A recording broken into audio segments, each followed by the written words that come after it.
Hello everyone, welcome back to yet another video of class 11th, chapter number 2 of book number 1, that is Discovering Truth, the saga continue. ये chapter सभी बच्चों के लिए काफ़ी मुश्किल होता है इसको समझ प्रॉब्लम आती है इसको अंडरस्टैंड करने में, लेकिन मैं उम्मीद करता हूँ कि अगर ये वीडियो आपने शुरू से आखिर तक एक बार देख ली तो आपके लिए इस चैप्टर के अंदर कोई भी डाउट बचा नहीं रहेगा, कोई डाउट आपके लिए रिमेनिंग नहीं रहेगा। बस एक बार आप इस चैप्टर को पूरा देख लीजिए, आपको 100% चैप्टर समझ में आने वाला है और आपको ये चैप्टर अल्टीमेटली अच्छा भी लगेगा। हम इस तरीके से चैप्टर को पढ़ने वाले हैं। तो ये जो कहानी है ये एक राजा की है जो इजिप्ट का किंग था और बहुत कम उम्र में राजा बना था और उसके बाद बहुत ही कम उम्र में इसकी डेथ भी हो गई थी। ऐसे तो इजिप्ट के अंदर बहुत सारी ममीज़ है, बहुत सारी ममीज़ को लोगों ने वहाँ पे सर्च किया है, वहाँ ढूंढा है, लेकिन उनमें से किंग टुट, जिसका नाम टूटन खामून है, ये क्यों विशेष है, ये क्यों स्पेशल है, ये देखने वाली बात है। किंग टुट का जो एज है वो काफ़ी कम रही और कम उम्र में उसकी डेथ हो गई। तो राजा का इस तरीके से जल्दी मर जाना और वो भी किसी लड़ाई में न मरना, एक आम तरीके से जो राजा है वो किंग है जल्दी मर गया, तो लोगों का इंटरेस्ट इसमें ज़्यादा कि क्यों इसकी जो डेथ है वो जल्दी हो गई थी। तो इन्हीं सवालों को लेकर जब मम्मीज़ को सर्च किया जा रहा था तो किंग टुट की मम्मी जब मिली तो लोग जानना चाहते थे कि इसकी डेथ का क्या रीज़न है। तो सबसे पहले ये जो किंग टुट की मम्मी है वो आपको ध्यान रखना है 1922 में फर्स्ट टाइम ये डिस्कवर हुई थी। फर्स्ट टाइम 1922 के अंदर डिस्कवर हुआ था बाय हॉवर्ड कार्टर। दो साइंटिस्ट के नाम आपको इस चैप्टर में याद रखना है। पहला है हॉवर्ड कार्टर जिन्होंने 1922 के अंदर इसको डिस्कवर किया था मम्मी को, और उसके बाद आपको ध्यान रखना है 2005 के अंदर इसको सिटी स्कैन किसने किया था, जाही हवास ने। ये दो बातें अगर आप ध्यान रखेंगे तो आपके लिए चैप्टर को समझना बहुत आसान हो जाएगा। अभी हम कौन से वाले टाइम की बात कर रहे हैं, तो करंट में हम बात कर रहे हैं अभी 2005 की। 2005 में हम लोग जाही हवास के थ्रू इस मम्मी को सिटी स्कैन करने वाले हैं, कंप्यूटेड टोमोग्राफी इसकी करने वाले हैं। तो अब इस चैप्टर को पढ़ेंगे। बीच में इनका जो डायनेस्टी है जिनके अंदर किंग टूट उनके बारे में थोड़ी सी डिटेल दे रखी है, तो वो भी आपको कंफ्यूज करती है, उसको भी मैं बहुत आसान भाषा में आपको समझाने की कोशिश करूँगा। चलिए स्टार्ट करते हैं आज का चैप्टर। कुछ वर्ड्स इसमें आएंगे जो आपको ध्यान रखने हैं, उनके मीनिंग्स आपको मैं समझा दूंगा जब चैप्टर हम पढ़ेंगे आगे की तरफ। चलिए यहाँ से स्टोरी स्टार्ट होती है। He was just a teenager when he died. वो केवल एक टीनेजर था जब उसकी डेथ हो गई। The last heir of the powerful family that had ruled Egypt and its empire for centuries. ये उस एम्पायर का लास्ट हेयर यानी उत्तराधिकारी रहा है जिन्होंने इजिप्ट के अंदर कई सालों तक, कई सेंचुरीज तक राज किया। He was laid to rest laden with gold and eventually forgotten.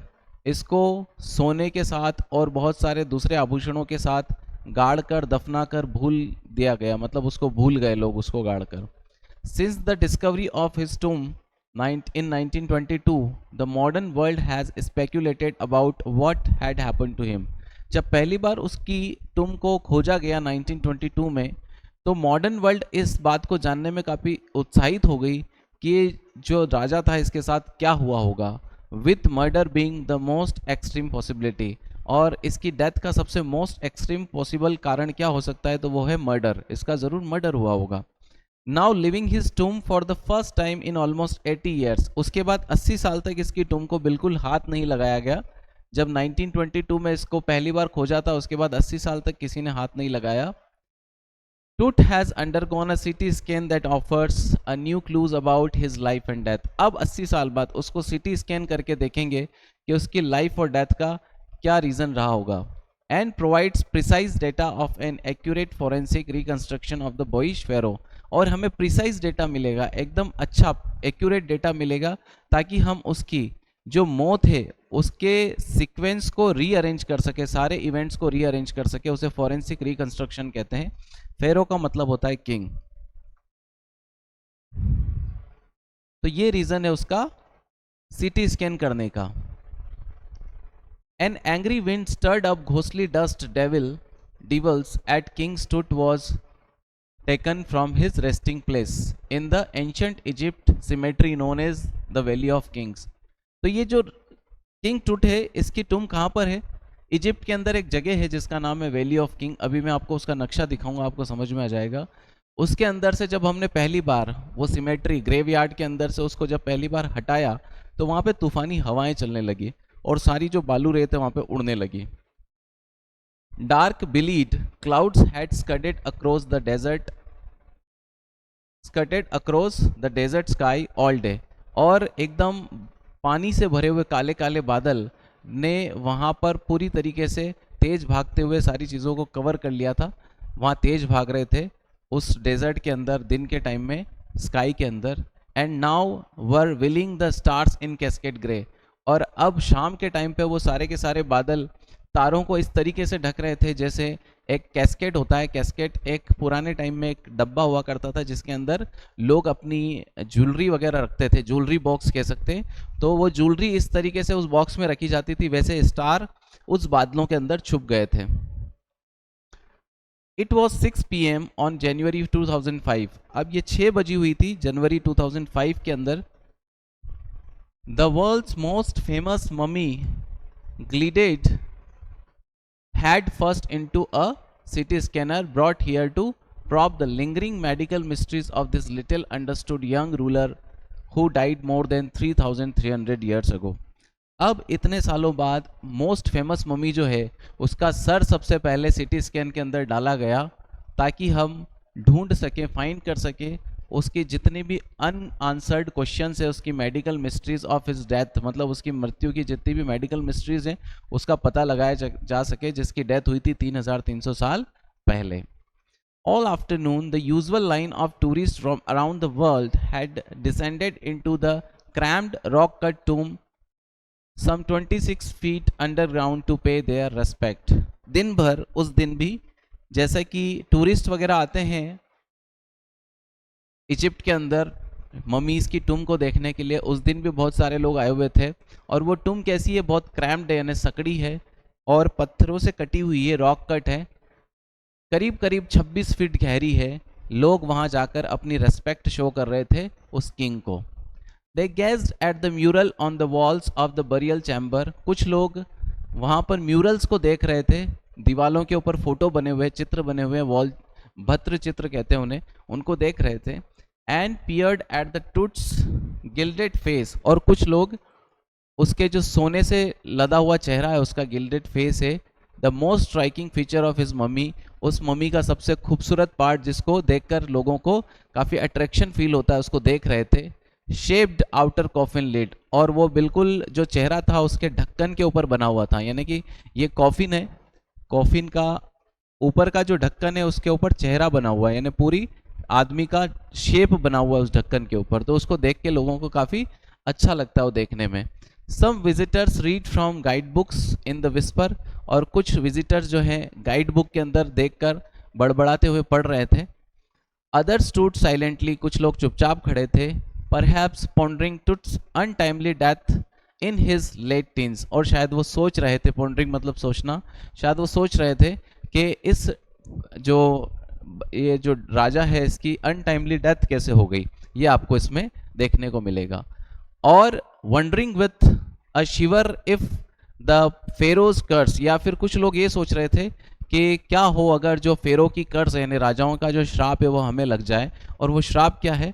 Death और misfortune falling upon those who disturbed him, कि या तो इंसान मर जाएगा या फिर उसके अंदर क्या होगा, उसके साथ कुछ ना कुछ मिसफॉर्चून होगा, बदकिस्मती रहेगी उसकी, जो कोई भी छेड़ेगा उसे। वॉज रियली ट्रू, क्या ये सच है? वाकई में आज सच होने वाला है, क्योंकि आज वो फाइनली उसकी जो किंग टूथ है उसकी मम्मी को वहाँ से डिस्टर्ब करने वाले हैं। The mummy is in a very bad condition because of what Carter did in 1920s। Zahi हवास कहते हैं कि आज जो मम्मी हमें दिख रही है ये बहुत बुरी कंडीशन में है, क्योंकि जो कुछ भी जाही हवास, जो भी हार्वर्ड कार्टर ने 1920s में किया था उसकी वजह से। Secretary general of Egypt supreme council of antiquities, और ये जो जाही हवास है कौन है? ये सेक्रेटरी जनरल है supreme council of antiquities Egypt के। As he leaned over the body for a long first look, जैसे ही उन्होंने पहली बार उस मम्मी को देखा था उनका पहला रिएक्शन क्या था कि जो मम्मी की कंडीशन है बहुत ज़्यादा खराब है। Carter, Howard Carter, that is was the British archaeologist who in 1922 discovered Tut's tomb after years of futile searching. Howard Carter कौन है जिन्होंने मम्मी की हालत की थी? तो वो एक ब्रिटिश आर्कियोलॉजिस्ट थे जिन्होंने 1922 में 1922 में फर्स्ट टाइम इसकी मम्मी को सर्च किया था. उससे पहले भी काफी लोगों ने कोशिश करी थी लेकिन सब लोग फेल हुए थे. इट कंटेंट्स दो हैस्टली ransacked in antiquity were surprisingly complete. इस मम्मी के जितने भी हिस्से थे या इनके साथ रखे हुए जितने भी साजो सामान थे वो बशर्ते जल्दी जल्दी में मतलब उनको सर्च करने की वजह से हार्म पहुंचाया गया, उनको नुकसान पहुंचाया गया एंटिक्विटीज लेने के चक्कर में वहां से, लेकिन फिर भी सारी की सारी चीज़ें क्या थी? कंप्लीट थी. They remain the richest royal collection ever found and have become the part of the Feroz legend. और ये सारा सामान जब सर्च हुआ तो पता चला कि उस टाइम पे राजा कितने रिच थे और कितनी उनकी रॉयल लाइफ कैसी थी, और आज की डेट में ये जो उसकी लेगेसी है उसको रिप्रेजेंट करता है वो सारा सामान. स्टनिंग आर्टिफैक्ट्स इन गोल्ड, बहुत सारे उसके अंदर जो थे ज्वेलरी थी गोल्ड की बनी हुई है. Their eternal brilliance meant to guarantee resurrection, मतलब ये जो अनंत नेवर एंडिंग जो ब्रिलियंस है इसका मतलब ये था कि ये जो लाइफ है फेरो की, हम इन सारी चीज़ों को देखकर वापस रिक्रिएट कर सकते हैं, मतलब बैक टू लाइफ जा सकते हैं. रिजरेक्शन का मतलब होता है coming back to life after death. Caused a sensation at the time of the discovery and still get the most attention. ये जब पहली बार इसकी मम्मी मिली थी तब भी सब लोगों के अंदर ये इंटरेस्ट था कि ये कितना मतलब ब्रिलियंट चीज़ रही होगी उस टाइम पे, कैसे लोग मरते होंगे, कैसे उनके साथ साजो सामान डालते होंगे, और आज तक लोगों का इंटरेस्ट इस चीज़ में है. बट टुट was also buried with everyday things he had want in the after life. लेकिन जो किंग टुट था उसके साथ कोई विशेष सामान नहीं, बल्कि वो सारी चीज़ें जो मौत के बाद उनका मानना था कि इंसान जिंदा रहता है, उनको बाकी सारी चीज़ों की ज़रूरत पड़ती है, वो सारी चीज़ों के साथ उनको दफन किया गया था. क्या थे वो चीज़ें? जैसे board games, a bronze razor, linen undergarments, cases of food and wines. उनके साथ क्या क्या भरा हुआ था? उसके साथ बहुत सारे बोर्ड गेम्स भरे हुए थे, ब्रॉन्ज का रेजर था, अंडरगारमेंट्स रखे हुए थे उनके, और बहुत सारी वाइन और फूड रखा गया था. देखिए उनका इजिप्ट में ऐसा माना जाता है कि जो कोई भी व्यक्ति है वो मरने के बाद भी उसको बहुत सारी चीज़ों की ज़रूरत पड़ती है, यानी कि वो मरता नहीं एक तरीके से, ये उनका मानना रहता है. तो जो जो चीज़ें हमें जीवन में जिंदा रहते हुए लगती है वो सारी चीज़ें वो मरने के बाद भी उसके साथ दफन करते हैं. After months of carefully recording the pharaoh's funerary treasure, Carter began investigating his three-nested coffin. सारा जितना भी उसके साथ फ्यूनरी ट्रेजर यानी दफन करते वक्त जो कुछ भी वहाँ पर रखा गया था उनको इन्वेस्टिगेट करने के बाद हावर्ड कार्टर ने उसका जो थ्री नेस्टेड कॉफिन है उसको इन्वेस्टिगेट करना शुरू किया. Opening the first he founded a shroud adorned with the garlands of willow and olive leaves. जब पहला कॉफिन उसका पहला लेयर ओपन किया गया तो उसको एक कफन मिला, श्राउड मिला जिस पर विलो फूल और ऑलिव लिव्स थे उसके अंदर. वाइल्ड सैलरी के भी उसके अंदर फूल थे, लोटस पेटल्स थे और कॉर्न फ्लावर्स थे. The faded evidence of burial in March और अप्रैल. इससे पता चलता है कि ये जो बरियल हुआ होगा वो कब हुआ होगा, या तो मार्च या अप्रैल में. एक minute. When he finally reached the mummy, जब वो फाइनली सारे नेस्ट ओपन करने के बाद मम्मी तक पहुंचे, दो ही ran into trouble, वो एक मुसीबत में पड़ गए. The ritual resins had hardened. जितने भी मम्मी बनाते वक्त या मम्मी को अंदर रखते वक्त जो रिचुअल होते हैं, जो वहाँ पे रस्में निभाई जाती है, उसमें जो गोंद टाइप का एक मटेरियल होता है वो सब कुछ कड़क हो चुका था. Cementing Tut to the bottom of his solid gold coffin. उस रेजिन्स की वजह से जो किंग टूट की मम्मी थी वो पूरी तरीके से उस कॉफिन से चिपक गई थी या नीचे की तरफ चिपक गई थी. No amount of legitimate force could move them. एक मतलब एक अगर हम एक इनफ ताकत लगाएं, लेजिटिमेट मतलब जितना पर्याप्त है उतनी ताकत लगाएं, तब भी वो जो मम्मी है वो हिल नहीं रही थी. Carter wrote later what was to be done. फिर कार्टर अपनी रिपोर्ट में लिखते हैं कि उस वक्त उन्हें समझ नहीं आ रहा था कि क्या किया जाए. फिर उसके बाद वो माइंड लगाते हैं the sun can beat down like a hammer this far south in Egypt. फिर वो दिमाग लगाते हैं कि यहाँ पे जितना सूरज गर्म है वो किसी भी चीज़ को एक हथौड़े की तरह मतलब उसको डिस्ट्रॉय कर सकता है, बीट डाउन कर सकता है। And Carter tried to use it to loosen the resins. तो कार्टर ने सोचा कि इस मम्मी को थोड़ी देर धूप में रख देते हैं ताकि ये रेजिन्स जो है वो लूज हो जाएंगे। फॉर सेवरल आवर्स, काफ़ी घंटों तक उस मम्मी को जो है उन्होंने धूप में रखा। अब यहाँ पर देखिए ये जो इजिप्ट का थोड़ा सा आपको दिखा रखा है कि इजिप्ट कहाँ पड़ता है। तो सबसे पहले आपको समझने के लिए इन्होंने अफ्रीका का एक मैप बनाया है। तो ये अफ्रीका आता है यहाँ पर और इस तरफ एशिया आता है। इन दोनों के लगभग लगभग बीच में इजिप्ट पड़ता है।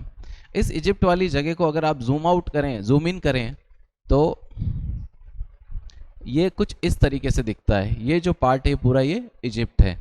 इस इजिप्ट के अंदर आप देखेंगे कि यहाँ पर थैब्स है, लक्सर जिसको पहले कहा जाता था, थैब्स है। और इस थैब्स के अंदर जो ये छोटी सी जगह है ये है valley of Kings. Valley of Kings जहाँ पर सारे ममीज जो है उनको रखा गया। और यहीं पर टुम ऑफ टूटनखामुन है, यानी किंग टूट की जो टुम है वो भी यहीं पर है। इसी के जस्ट पास में वैली ऑफ क्वींस है, वहाँ पर रानियों को भी दफन किया गया है। मतलब जितना भी शाही परिवार है, राजशाही परिवार, उनको दफन करने के लिए अलग से प्लेस थी जिनको वैली ऑफ किंग कहते हैं और वैली ऑफ क्वीन कहते हैं।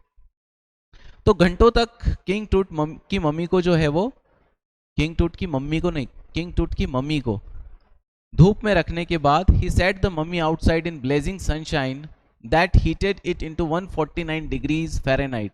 149 डिग्री फ़ारेनहाइट तक इसको मम्मी को वहाँ पर रखा, यानी कि लगभग लगभग 65 डिग्री सेल्सियस पर उसको बाहर रखा। नथिंग बज्ड, लेकिन कुछ भी वहाँ पे मूवमेंट नहीं हुई। He reported with scientific detachment that the consolidated material had to be chiseled away from beneath the limbs and trunk before it was possible to raise the king's remains। तो फिर आखिर में वो साइंस से उनका मन उठ जाता है, डिटैचमेंट हो जाता है और फिर कहते हैं कि अब किंग टूट की मम्मी को उनके हाथ पांव और धड़ से मतलब छेनी हथौड़े से निकाला जाना चाहिए, क्योंकि अब कोई दूसरा रास्ता काम नहीं आ रहा है। In his defence Carter really had little choice. अगर हम उनकी स्थिति को समझें तो कार्टर के पास कोई चॉइस नहीं थी इसके अलावा, यानी कि उन्होंने सब कुछ ट्राई कर लिया था, इसके बाद वो कर भी क्या सकते थे।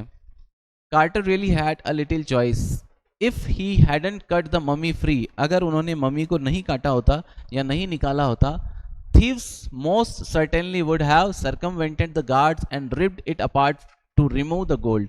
तो ज़रूर बहुत सारे चोर जो रहे होते उसके बाद में, जितने भी चोर वहाँ पर आते और वो चौकीदारों को चकमा देकर वहाँ से उस मम्मी को निकाल कर, तोड़ कर उसमें से गोल्ड निकाल कर लेके चले जाते। In Tut's time the royal were fabulously wealthy. उस टाइम पे जो रॉयल फैमिलीज थी वो राजा वगैरह काफ़ी वेल्दी थे, काफ़ी पैसे वाले थे। एंड दे थॉट और hoped they could take their riches with them. और ये वो मानते थे या सोचते थे कि जितना उनका पैसा है वो मरने के बाद भी अपने साथ ले जा सकते हैं। For his journey to the great beyond King Tut was lavished with glittering golds. तो उनकी मौत के बाद की जर्नी के लिए उनके साथ में बहुत सारा चमकता हुआ ग्लिटरिंग गुड्स यानी सामान रखा गया था। क्या सामान रखे गए थे? प्रीशियस कॉलर्स पे लगने वाले कुछ आभूषण, इनलेड नेकलेस, कुछ नेकलेसेस जिनके ऊपर काफ़ी मतलब नक्काशी की गई थी, एंड ब्रेसलेट्स, नेकलेस और ब्रेसलेट्स, काफ़ी रिंग्स रखी गई थी, एम्यूलेट्स, ताबीज़ वगैरह रखे गए थे। अ सेरेमोनियल एप्रोन उनके साथ रखा गया था, एंड सैंडल्स रखे गए थे, शिट्स रखी गई थी यानी जो कवर होते हैं, म्यान जिसको कहते हैं, उंगलियों की, फिंगर्स एंड टोज मतलब अंगूठों की और उंगलियों के कवर रखे गए थे। And now the iconic inner coffin and the mask, और उसके अलावा जो इनर कॉफिन था और उसका जो मास्क था ऊपर का कवर, वो सारी चीज़ें रखी गई थी। ऑल ऑफ प्योर गोल्ड, सारा कुछ प्योर गोल्ड से बना हुआ था। टू सेपरेट टूट from his adornments, Carter's men removed the mummy's head and several nearly even major joints। तो हावर्ड कार्टर के आदमियों ने ये सारी चीज़ें निकालने के लिए लगभग जो किंग टूट था उसका सर और उसके जितने भी जॉइंट्स थे वो सब कुछ अलग कर दिए, तोड़ दिए। वंस दे हैड फिनिश्ड, एक बार उनका काम कंप्लीट हो गया, they reassembled the remains on the layer of sand. उन्होंने सारे टुकड़े जो उसकी मम्मी के किए थे उनको वापस बालू रेत के ऊपर जमाया, इन अ वुडन बॉक्स, एक लकड़ी के बॉक्स के अंदर, विद पैडिंग, उसके साथ कुछ पैडिंग लगाई ताकि उसको सपोर्ट मिले, दैट कॉन्सील्ड द डैमेज, ताकि उसको जो डैमेज उन्होंने किया उसको दबाया जा सकते, उसको छुपाया जा सके।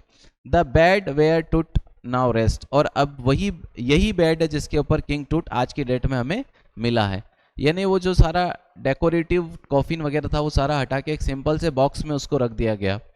Archaeology has change substantially in the inventing in intervening decades. अब क्या हुआ है कि आर्कियोलॉजी हार्वर्ड कार्टर के ज़माने से अब जाही हवास के ज़माने में काफ़ी बदल चुकी है, focusing less on the treasure and more on the fascinating details of the life and interviewing mysteries of death.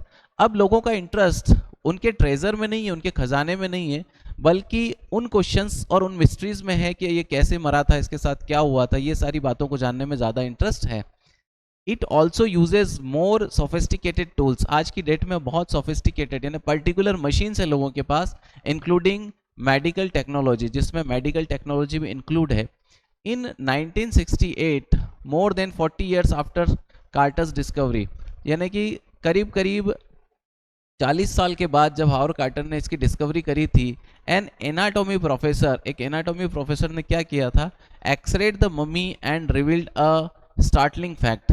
उन्होंने पहली बार, मतलब हावर्ड कार्टर ने तो सिर्फ गोल्ड वगैरह ये सारी चीज़ें कलेक्ट करी थी, लेकिन उसके बाद एक एनाटॉमी प्रोफेसर था जिसने 40 साल बाद उसका एक्सरे किया और उन्होंने एक चौंकाने वाला एक फैक्ट बताया। Beneath the resin that cakes his chest, मतलब जिन रेजिन्स के नीचे उसका चेस्ट रखा गया, जमाया गया, केक्स का मतलब होता है जमाना, his breast bone and front rib are missing, उसकी एक तो ब्रेस्ट बोन और उसकी एक आगे की रिब पसली मिसिंग है, मतलब उसमें नहीं है। इससे लोगों के दिमाग में और ज़्यादा डाउट क्रिएट हुआ कि क्यों नहीं है, क्या उसको मारा गया था। Today diagnostic imagine can be done with computed tomography, आज की डेट में इस तरीके का जो अगर आप इस तरीके का आप किसी को डायग्नोस करना चाहते हैं तो कंप्यूटेड टोमोग्राफी यानी कि सीटी स्कैन से उसको कर सकते हैं। By which hundreds of x-rays in a cross section are put together like slice of bread. यहाँ पर क्या होता है कि एक्सरे में तो केवल एक एक्सरे होता है, लेकिन सीटी स्कैन में बहुत सारे एक्सरेज को एक के ऊपर रखकर जमाया जाता है to create a 3 dimensional virtual body, जिससे कि किसी भी व्यक्ति की 3 डायमेंशनल वर्चुअल बॉडी क्रिएट की जा सके।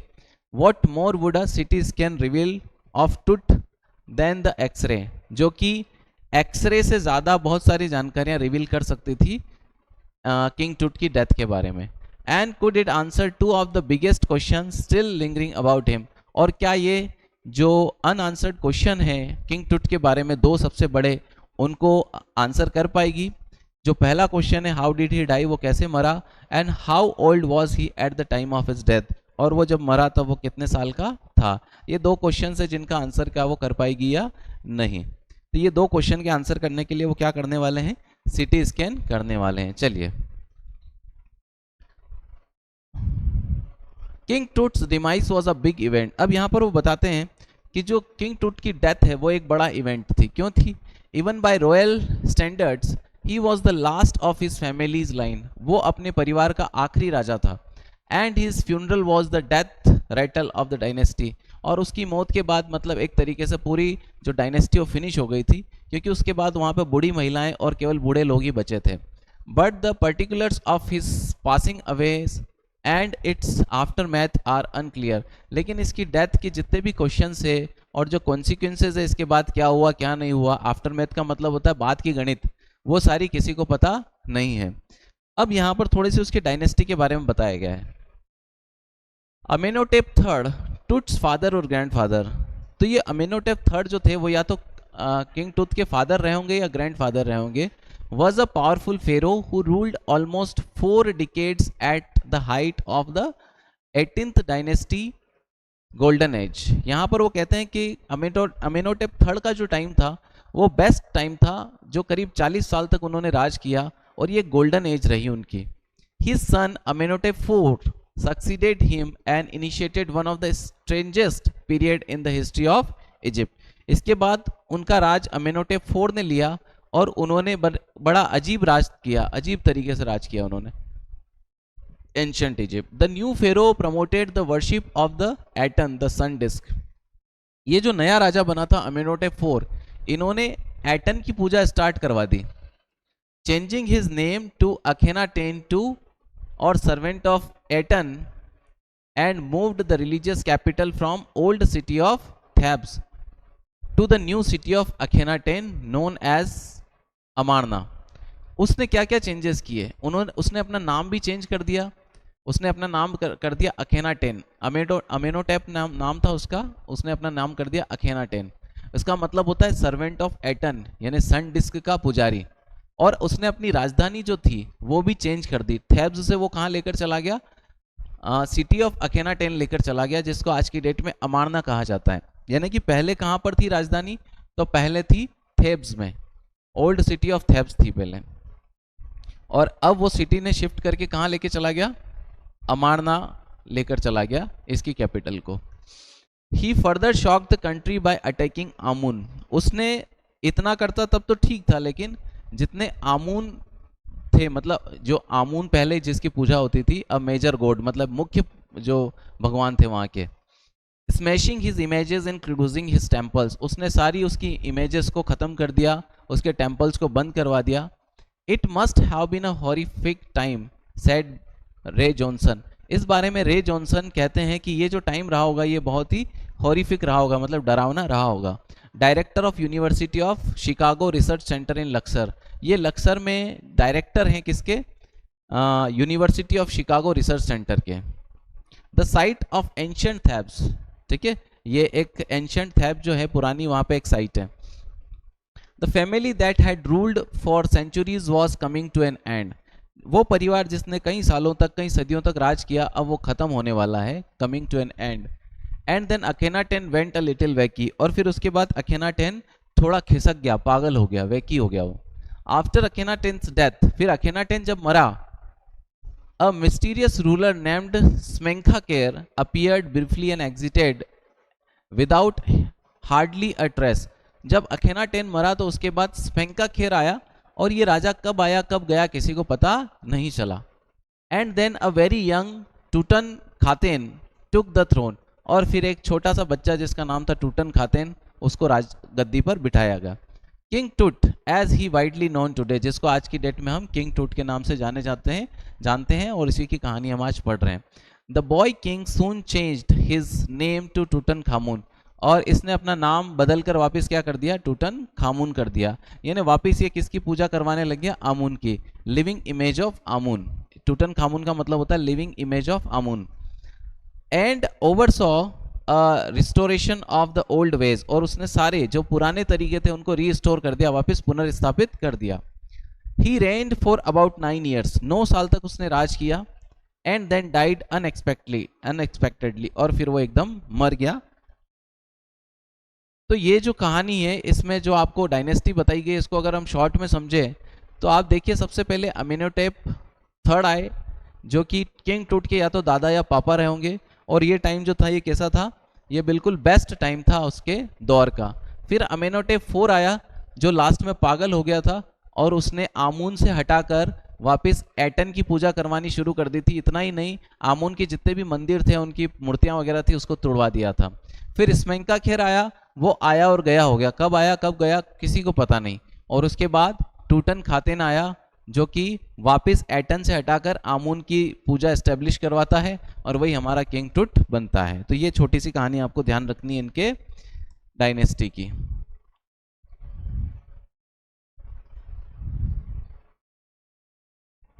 अब देखिए, just minute. Regardless of his fame and the speculations about his fate, Tut is one mummy among many in Egypt. अब आज की डेट में अगर हम कहा जाए तो बहुत अच्छा राजा था किंग टूट, जिसने वापस आमून की जो पूजा है उसको एस्टेब्लिश करी, और उसकी जो नीति रही जिसकी वजह से उसकी डेथ हो गई। इन सारी बातों को अगर छोड़ दिया जाए तो किंग टूट और कुछ भी नहीं है, इजिप्ट की बहुत सारी ममीज में से एक ममी है बस। हाउ मेनी, ये कितनी है? नो वन नोज, किसी को पता नहीं। The Egyptian Mummy Project, which began an inventory in late 2003, has recorded almost 600 or so far, is still counting. अभी तक जो एक प्रोजेक्ट शुरू हुआ था इजिप्शियन ममी प्रोजेक्ट, ये कौन सा प्रोजेक्ट था? इजिप्शियन ममी प्रोजेक्ट, जिसके अंदर अभी तक उन्होंने 600 ममीज रिकॉर्ड कर ली है और अभी तक उसकी काउंटिंग जारी है। The next phase scanning the mummies with the portable city scan machine. और अब जो नया फेज है इस प्रोग्राम का, उसमें सारी जो ममीज है उनको पोर्टेबल मशीन के अंदर सिटी स्कैन किया जाएगा। Donated by the National Geographic Society and Siemens, जो इट्स मैन्युफैक्चरर। ये किसने डोनेट करी है? एक तो साइमंस जो कि खुद इसका मैन्युफैक्चरर है मशीन का, और दूसरी national Geographic Society and national Geographic society, ये दो लोगों ने मिलकर इसको डोनेट किया है। King Tut is one of the first mummies to be scan, और किंग टूट की मम्मी उन मम्मियों में से एक है जिनको सिटी स्कैन किया गया था। In death as in life, moving really ahead of his countryman, मतलब जिस इस तरीके से उसको रिक्रिएट किया जाएगा, मृत्यु के अंदर उसके अंदर लाइफ भर दी जाएगी जब उसको सिटी स्कैन किया जाएगा। A CT machine scan the mummy head to toe, फिर सिटी स्कैन मशीन ने उस मम्मी को सर से लेके पांव के अंगूठे तक स्कैन किया, creating 1700 digital x-ray images in cross section, और उसकी 1700 डिजिटल एक्सरेज क्रिएट करी क्रॉस सेक्शन के अंदर, मतलब इधर उधर सब तरफ से। Tut's had scanned in 0.62 millimetre slices to register its intricate structure. 0.62 millimetre की स्लाइसेस से उसका जो सर है उसको स्कैन किया गया, ताकि बहुत बारीकी से उसके सर को स्ट्रक्चर किया जा सके, उसका स्ट्रक्चर वापस क्रिएट किया जा सके, मतलब बहुत स्मॉल पार्ट से, मतलब इंट्रिकेट तरीके से उसको क्रिएट किया। Takes one eerie detail in the resulting image, और बहुत अजीब अजीब डिटेल्स जब रिजल्टिंग इमेज क्रिएट हुई तो उसमें पता चली।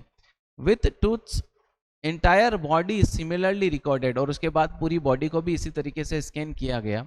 A team of specialist in radiology, forensics and anatomy began to probe the secrets that the winged goddess of gilded burial shrine protected of for so long। और अब एक जो एक्सपर्ट्स हैं उनकी टीम, जिनके अंदर एक रेडियोलॉजी डिपार्टमेंट का व्यक्ति, एक फॉरेंसिक डिपार्टमेंट का और एक एनाटॉमी डिपार्टमेंट का, उन सारे सवालों का जवाब ढूंढने की कोशिश करी, जिन सवालों को शायद जो वहाँ की देवी रही होगी, उस बरियल ग्राउंड की रक्षा करने वाली, उसने उनको बचाकर रखा होगा, उन सारे सवालों का जवाब ढूंढने की कोशिश करी होगी। The night of the scan, उस रात जब स्कैन किया गया, वर्कमैन कैरी टूट from the टूम in his box, जितने लोग थे कारीगर काम करने वाले, उन्होंने उसको बॉक्स में से निकाला। लाइक पॉल बियरर्स दे क्लाइम अ रैंप, जैसे अर्थी उठाने वाले लोग होते हैं, कॉफिन उठाने वाले, उनकी तरीके से वो एक रैंप पर चढ़े, and a flight of stairs, और फिर उसके बाद एक सीढ़ियों पर चढ़े, into the swirling sand outside. जब वो ऊपर आ रहे थे तो जो सैंड थी वो एकदम चारों तरफ घूम घूम कर बह रही थी, मतलब चक्रवाती हवाओं की तरह वहां पे बालू रेत उड़ रही थी। Then rose on a hydraulic lift into trailer, फिर एक हाइड्रोलिक लिफ्ट की मदद से उसको एक ट्रैक, मतलब एक ट्रॉली के अंदर, जो ट्रक के पीछे लगी रहती है एक बॉक्स, जिसके अंदर वो सिटी स्कैन मशीन थी, उसके अंदर ले जाया गया। दैट हेल्ड द स्कैनर, उसके अंदर स्कैनर था। 20 minutes later 2 men emerge, 20 minute बाद वहां से 2 men निकले, 2 आदमी निकले। Sprinted for an office nearby, और वो भागे, स्प्रिंटेड मतलब तेजी से भागे, एक ऑफिस था वहां पे पास में उसकी तरफ। And return with the pair of white plastic fans, और उनके हाथ में वापस आते वक्त 2 प्लास्टिक के फैन थे। The $1 million scanner had quite because of the sand in the cooler fan, ये जो $1 million की सिटी स्कैन मशीन थी, ये वहाँ की बालू रेत की वजह से उसने काम करना बंद कर दिया था उसके कूलर फैन ने, तो वो कूलर के फैन लेने गए थे। Curse of the pharaoh joked a guard nervously, तो वहाँ पे एक जो गार्ड बैठा हुआ था उसने मजाक में डरते हुए कहा कि देखो उसका श्राप लग गया है, फेरो का श्राप लग गया है। Eventually the substitute fans worked well, और फिर आखिरकार जो सब्सटीट्यूट फैन उन्होंने मंगाए थे उन्होंने काम किया। Enough to finish the procedure, इतना बढ़िया काम किया कि जो प्रोसीजर था वो फिनिश हो गया। After checking that no data had been lost, the technician turn Tut over the workman, पूरा काम करने के बाद और पिछला वाला डेटा चेक करने के बाद, जो फैन खराब होने से पहले का था वो सारा डेटा चेक करने के बाद किंग टूट को वापस हैंड ओवर कर दिया गया उन लोगों को। Who carried him back to his tomb, जो उसको वापस टूम के अंदर लेकर चले गए। Less than 3 hours after he was removed from his coffin, कितना टाइम लगा इस पूरे प्रोसीजर को? 3 घंटे लगे करने में। The pharaoh again rested in peace where the funerary priest had laid him so long ago, और वापस उस फेरो को वहीं पर सुला दिया गया जहां पर कई सालों पहले जो फ्यूनरी प्रीस्ट होते हैं, पुजारी होते हैं, उन्होंने उसको सुलाया होगा। Back in the trailer a technician pulled up astonishing images, वापस अगर हम उस गाड़ी में चले जहां पर स्कैन हुआ था, तो वहां टेक्नीशियन ने कुछ एस्टोनिशिंग मतलब आश्चर्यचकित करने वाली इमेजेस निकाली ऑफ टूट ऑन अ कंप्यूटर स्क्रीन, और दिखाई कंप्यूटर स्क्रीन के ऊपर। ये सारी चीजें आप कंप्यूटर में एक्चुअल देख सकते हैं, सब available. A grey had took shape from a scattering of pixels, बिखरे हुए पिक्सल्स से एक ग्रे कलर का हेड तैयार हुआ, सारे पिक्सल को मिलाकर एक हेड तैयार हुआ। And the technician spun and tilted it in every direction, और टेक्नीशियन ने फिर उसको चारों तरफ घुमाकर बताया 3D के अंदर। Neck vertebrae appeared as clearly as in anatomy class, उसका जो स्पाइन का फ्रंट वाली साइड होती है वर्टिब्री, वो नेक वाली ऐसी क्रिएट हुई जैसे एक एनाटोमी क्लास के अंदर एक रियल लाश की दिखती है वैसी। Other images revealed a had several views of the rib cage and transaction of the skull, बाकी इमेजेस के अंदर उसका हैंड हाथ दिखाया गया, उसके अलावा उसकी रिब का जो वो ढांचा दिखाया गया, और उसके अलावा उसका स्कल भी, खोपड़ी दिखाई गई। But for now the procedure was of, और अब लास्ट में जो प्रोसीजर है वो खत्म हो चुका था। Sitting back in his chair, वापस चेयर पर बैठते हुए, जाही हवास स्माइल्ड, जाही हवास स्माइल करते हैं, visibly relieved that nothing had gone seriously long. अब ये देखा जा सकता था, इस पूरी प्रोसीजर को देखने के बाद ये अंदाजा लगाया जा सकता था कुछ भी गलत उसमें नहीं हुआ था। आई डेंट स्लिप लास्ट नाइट, वो कहते हैं कि मैं पूरी रात, पिछली रात सोया नहीं था, नॉट फॉर अ सेकेंड, एक सेकेंड के लिए भी नहीं। He said I was so worried but now I think I will go and slip, लेकिन जाही आवाज कहते हैं कि अब मैं जाऊंगा और वहां पे सो जाऊंगा। ये जो इमेज है ये म्यूरल्स हैं, जो दीवार के ऊपर चित्र बने हुए हैं वो म्यूरल इस टाइप के, आप ये सारी वीडियो के अंदर अवेलेबल है। By the time we left the trailer, descending metal stairs of the sandy ground, जब हमने मतलब वो ट्रेलर जिसके अंदर हमने वो सारा कुछ रखा हुआ था, सिटी स्कैन मशीन, उसके अंदर से हम नीचे उतरे मेटल की सीढ़ियों से ग्राउंड के ऊपर। द विंड हैड स्टॉप, मतलब सारा काम कंप्लीट करके उस बॉक्स के अंदर सीढ़ियाँ लगी हुई थी, उस सीढ़ियों से वो नीचे उतरे, और नीचे उतरे से उन्होंने देखा कि जो हवाएं अभी तक चल रही थी वो सारी की सारी बंद हो चुकी है। द विंटर एयर ले कोल्ड एंड स्टिल, और अब ठंडी हवाएं बिल्कुल शांति से चल रही थी, लाइक डेथ इटसेल्फ, और इतनी ठंडी थी जितनी मौत खुद होती है। In this valley of the departed, इस वैली के अंदर जहां पे सारे मरे हुए लोग हैं। Just above the entrance of Tut's tomb stood Orion, हमने देखा कि किंग टूट की जो टूम है उसके एंट्रांस के ऊपर एक ओरियन का फोटो लगा हुआ है। ओरियन कौन है? The constellation that the ancient Egyptian knew as the soul of Orisis, ये एक तारामंडल है, तारामंडल है जो माना जाता था कि सोल ऑफ ओराइसिस है। ओसाइरिस, ओसाइरिस कौन है? The God of after life, मृत्यु के बाद के देवता। Watching over the boy king, वो वहां पर खड़े खड़े किंग टूट की निगरानी रखते हैं, उसका ध्यान रखते हैं, उसकी केयर करते हैं। ये जो है पूरी कहानी आपकी यहाँ पर जो उसका सिटी स्कैन हुआ था उसकी फिनिश होती है। तो मैंने आपको पूरा आसान तरीके से इसको समझाने की कोशिश करी है। इसके बाद भी अगर आपको समझना है, इस वीडियो को एक बार पूरा वापस से देखिए, आपको ज़रूर समझ में आ जाएगा। तो अब अगली वीडियो में मिलेंगे, तब तक के लिए आप खुश रहिए, be happy and live happily.